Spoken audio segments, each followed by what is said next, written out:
Chères téléspectatrices et téléspectateurs, suivez du lundi au vendredi à 13 h sur Guérit TV Monde le commentaire du jour. C'est une rubrique dans laquelle le présentateur prend position sur des faits ou sujets d'intérêt, qu'ils soient relatifs au Bénin ou non. Entre dénonciation, approbation et suggestion, le commentaire du jour crée l'actualité, suscite les débats ou y contribue. Tapez www.gueritvmonde.bj pour nous suivre en direct. Guérit TV Monde, le leader des Web TV. Chères téléspectatrices et téléspectateurs, suivez du lundi au vendredi à 13 h sur Guérit TV Monde le commentaire du jour. C'est une rubrique dans laquelle le présentateur prend position sur des faits ou sujets d'intérêt, qu'ils soient relatifs au Bénin ou non. Entre dénonciation, approbation et suggestion, le commentaire du jour crée l'actualité, suscite les débats ou y contribue. Tapez www.gueritvmonde.bj pour nous suivre en direct. Guérit TV Monde, le leader des Web TV. Les grandes contradictions. Les grandes contradictions, une émission de décryptage de l'actualité nationale et internationale avec Shamsdine Badaro, Gaspard Adjamossi et Achille Wusso. Les grandes contradictions, c'est tous les vendredis sur Guérit TV Monde. 22 h au Bénin, amis internautes de Guérit TV Monde, bonsoir et bienvenue dans votre émission Les grandes contradictions.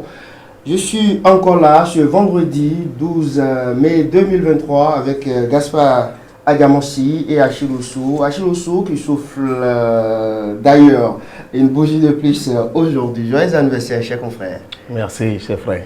Et nous disons merci à Tata Véro là. Vraiment. Parce qu'elle a sorti un schéma aujourd'hui. Oui, Gaspard Adjamossi, bonsoir. Et vous avez certainement quelque chose à dire à votre jeune frère. Oui, vous avez dit confrère et lui il a dit frère. Ah, oui. Moi il me reste quoi à dire. Il me reste con. Mais il n'est pas un con. Je lui souhaite.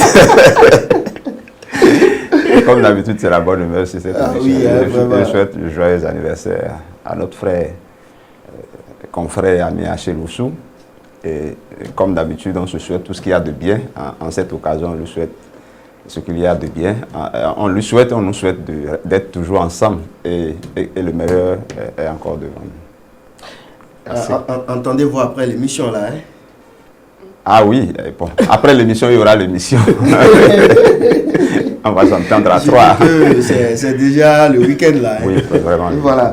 Merci beaucoup et Achille Wusso, que Dieu te protège. Hein? Amen. Que Dieu te Merci. protège. Oui. Tu es un vrai gars. Merci, mon Mais frère. mauvais quelque part. On ne va pas le dire ici. Parce que tu as compétence dans compétence. Tu es fort sur un autre terrain également. Voilà, on va commencer l'émission à présent, mesdames et messieurs. Le premier sujet, Gaspard Adjamossi. Compte de campagne, on en sait désormais un peu plus sur ce que chaque parti politique a dépensé lors des législatives, des élections législatives passées. Gaspard Adjamossi. Oui, on en sait un peu plus sur ce que chaque parti a dépensé lors des dernières élections législatives. On savait déjà que les élections, c'est quand même des moyens. Et on l'a constaté davantage quand on parcourt les chiffres. On constate que c'est une affaire de milliards et c'est ceux qui ont le plus dépensé et qui ont enlevé des sièges, justement, ceux qui sont allés vers les milliards.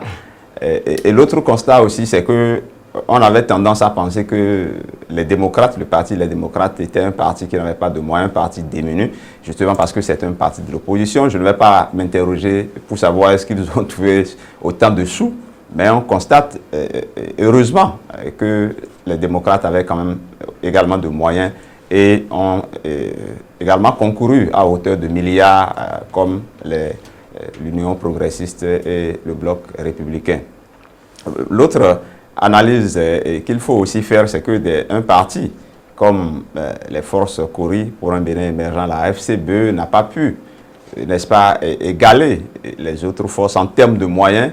Et malheureusement, ça a payé cash sur le terrain, ils n'ont pas eu d'élus. Mais en principe, c'est un parti qui devait avoir quand même le minimum, puisque c'est un parti qui bénéficie du financement public. Donc, il y a quelques interrogations à ce niveau-là. Et également, le constat qui est fait aussi, c'est que par rapport à la mobilisation des ressources au niveau des formations politiques, on constate malheureusement au niveau de certains partis que les militants ont tendance à ne pas mettre la main à la poche pour aider aux activités, aider au financement de ces partis politiques. Et quand il en est ainsi, évidemment, on n'a pas voix prépondérante parce que la réforme du système partisan a vocation à dire on ne veut plus avoir des partis qui sont comme des partis d'individus où on disait le PRD de Maître Adrien Oumbédi, mais un parti d'un ensemble de militants. Mais malheureusement, si vous ne participez pas financièrement à la vie d'une organisation, c'est difficile parfois de réclamer des droits. Des droits.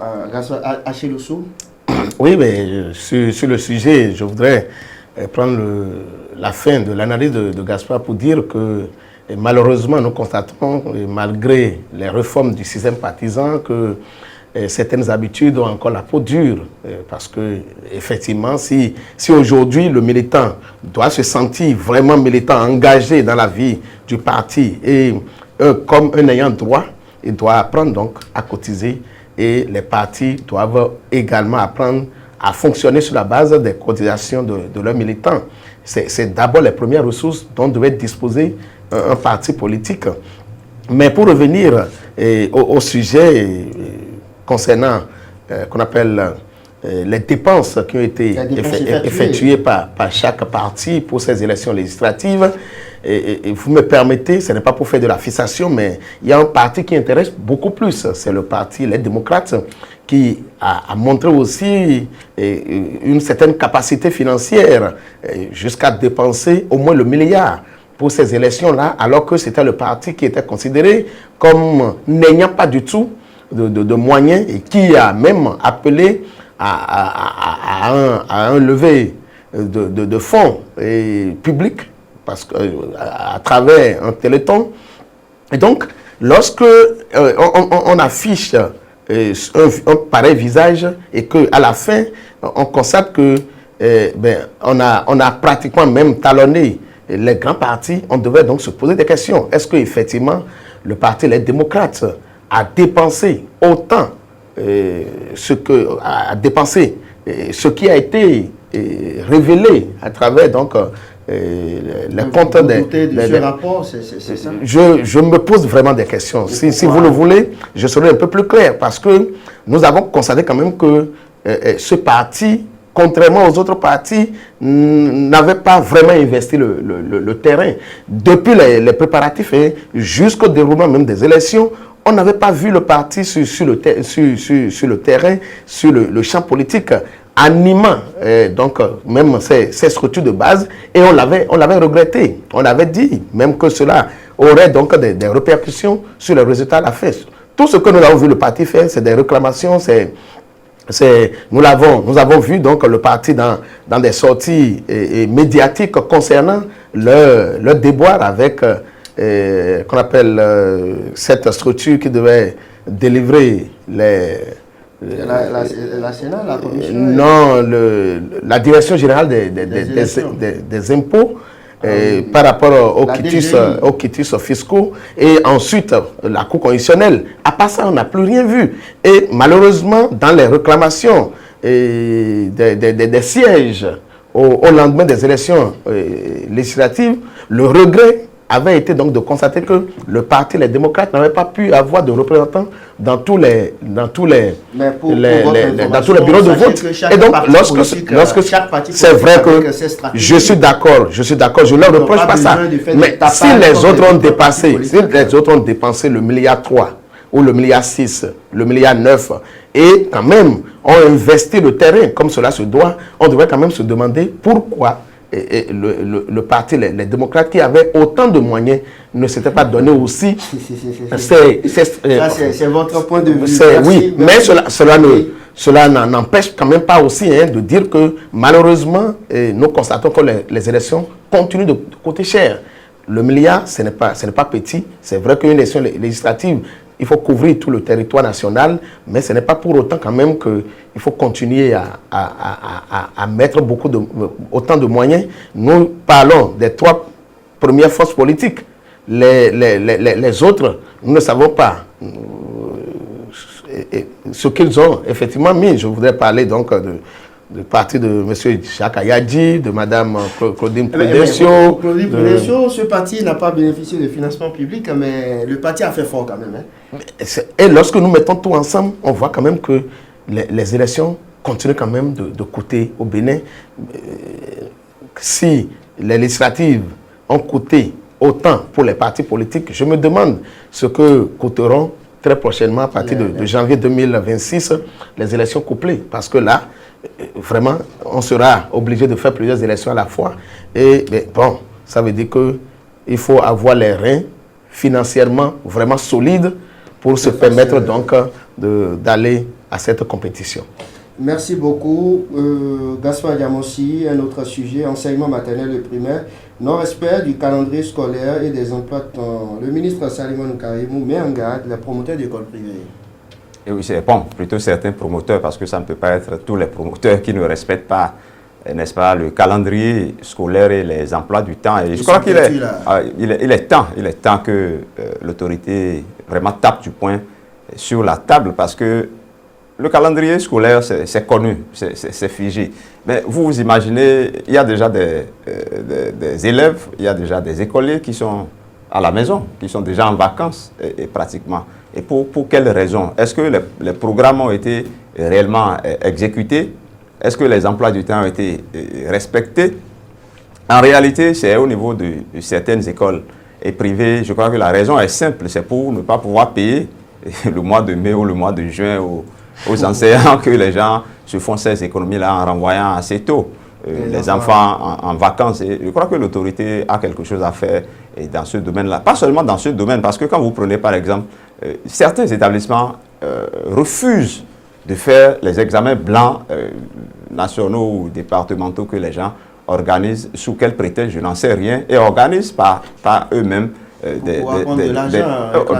bien sûr qu'ils réclament de l'argent aux parents. Mais moi, je ne sais pas, ce n'est pas le motif fondamental, mais moi, je crois que organiser les examens au niveau des départements, c'est permettre aux enfants d'être un peu en condition d'examen, de les tester avant d'aller vers le grand examen. Et le fait que certains établissements ou certaines écoles ne veuillent pas aller vers ces examens-là, je pense qu'il y a aussi quelque chose à faire par rapport à cela. Et c'est heureux que le ministre Salimane Karim ait tapé du poing sur la table. On espère que son collègue de l'enseignement secondaire, technique et professionnel fera également en sorte que ces dispositions-là soient respectées.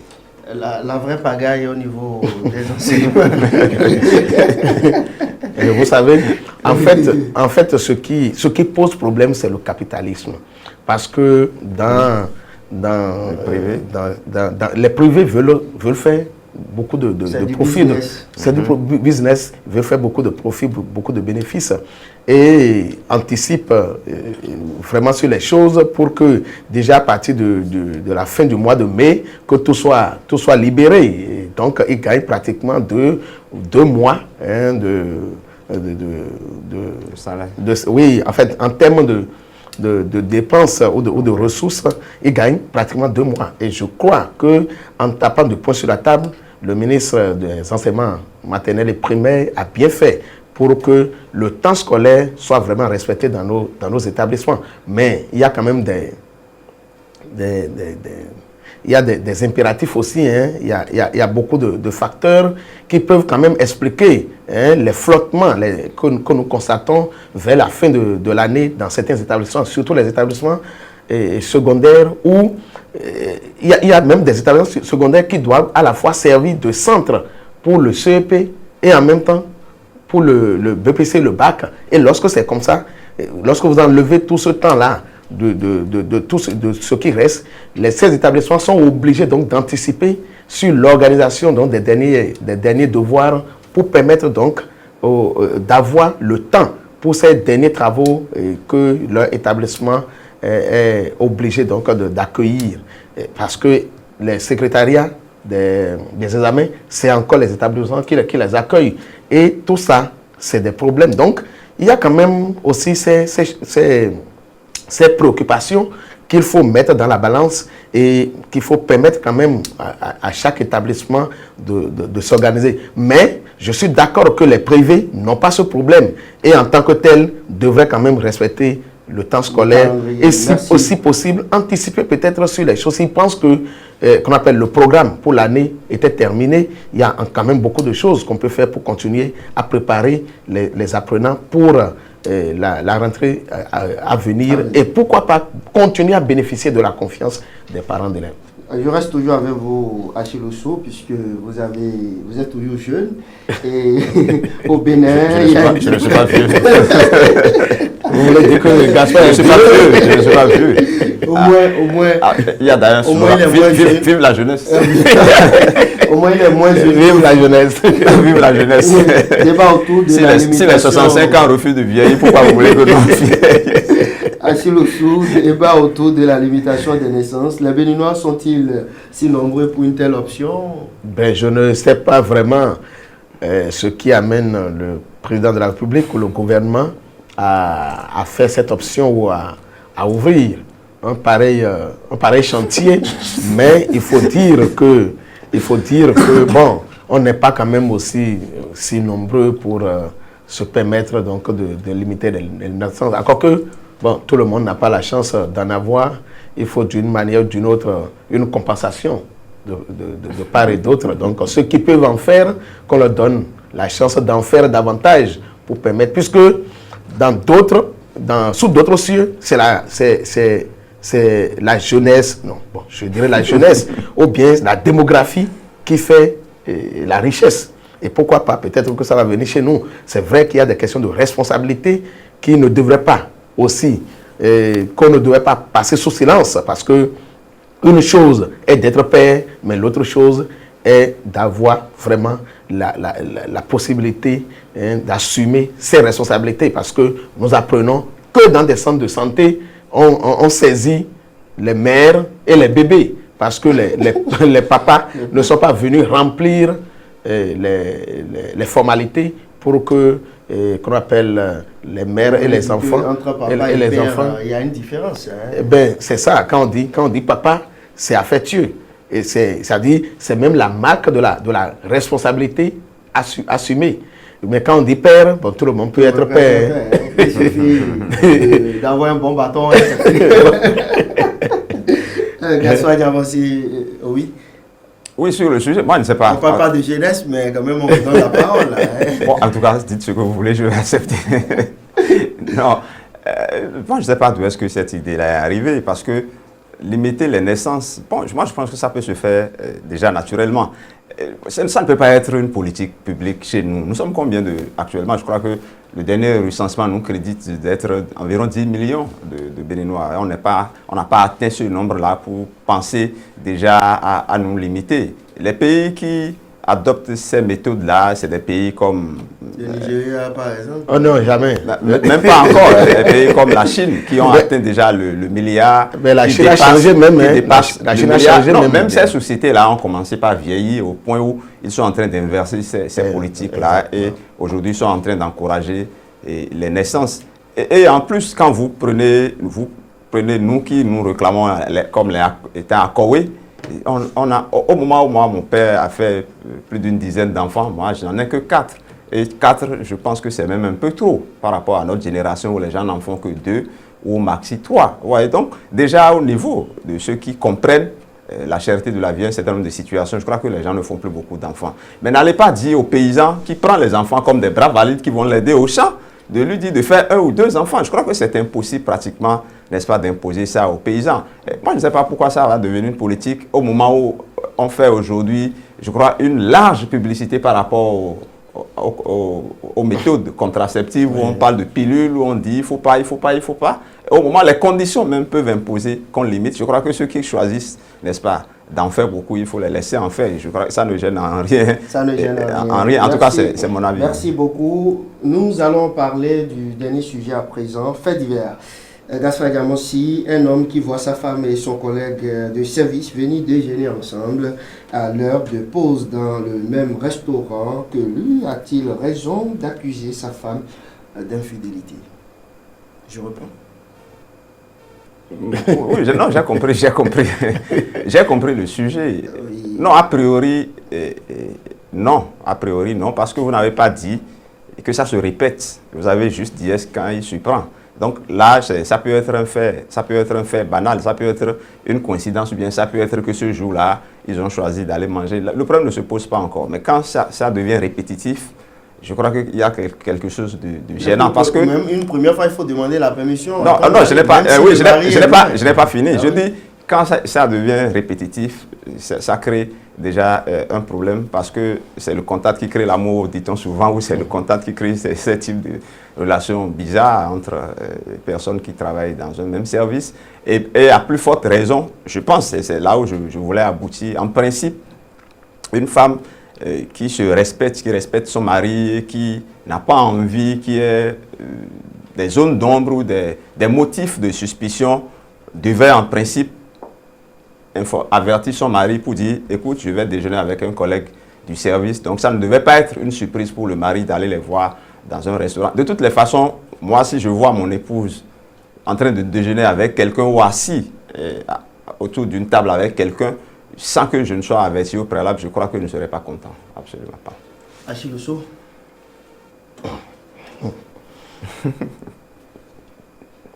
Votre position.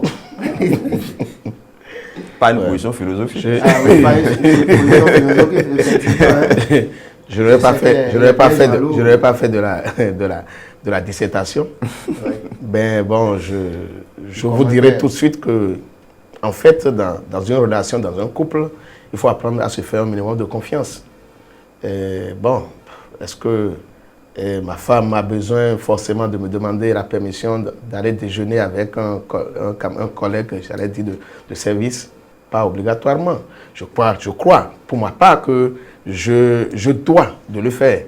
Un minimum de confiance. Et c'est en retour, il lui revient quand même, bon, si elle a des explications d'en donner. Parce que c'est parce que j'ai surpris, non? Et si je n'aurais pas surpris, le problème ne se poserait pas. Alors donc, je crois qu'on peut quand même, et j'insiste là-dessus, on peut quand même se faire un minimum de confiance. Et il faut que de part et d'autre, on mérite cette confiance-là.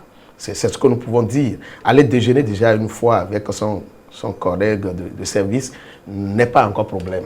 C'est peut-être dans la répétition que nous allons voir. C'est vrai que le contact crée l'amour, mais dans la répétition, on peut continuer, commencer maintenant à se poser des questions.